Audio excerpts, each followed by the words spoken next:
Employers in the Minneapolis-St. Paul region are hiring, but residents from disadvantaged areas are often cut off from these opportunities.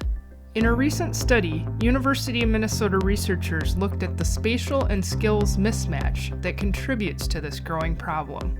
So the unemployed people often find themselves being caught between a rock and a hard place.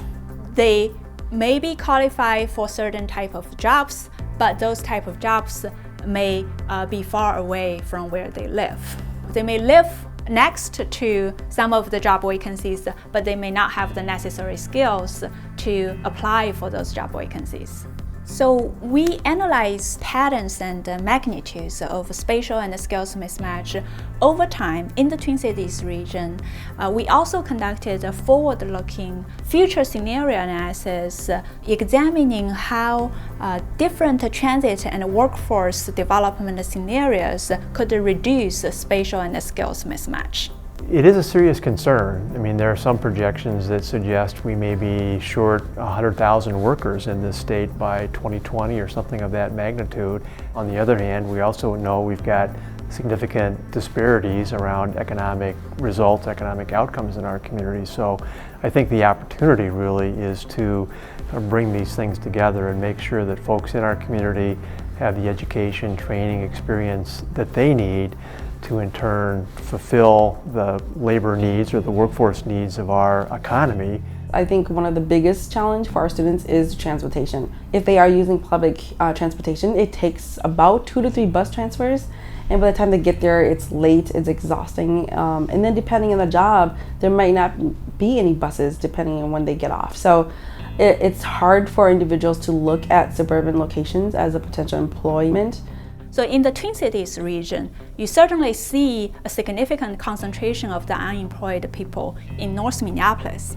However, the number one location in terms of the number of job vacancies is South and Southwest Metro, the so-called Golden Triangle area. So the proposed regional transit build-out, including Southwest and Botno light rail transit corridors, as well as the many planned bus rapid transit corridors, would mean significant gains for disadvantaged communities. The researchers also identified promising job pathways, or sweet spots, which are jobs in high-demand sectors that don't require higher education, but are still likely to pay a living wage. So the best prospects would be efforts that target specific communities and focus on sweet spot job openings that are transit accessible.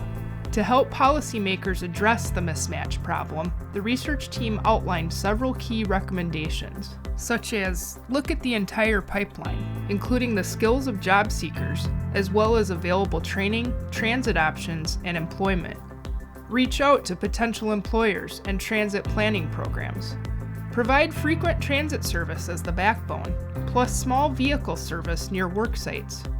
And direct long-term job growth to transit-friendly areas. I would like to think that there's a greater economic benefit in terms of reinvestment back into the community. Individuals are working, they're most likely going to be moving off public benefits at some point, and so that's the hope, is that there's less dependence on public benefits, allowing individuals to work hard towards their own self-reliance. Whether it's a pure self-interest standpoint or an enlightened self-interest standpoint that you want people to succeed along with you, either way, it's something that we all should care about.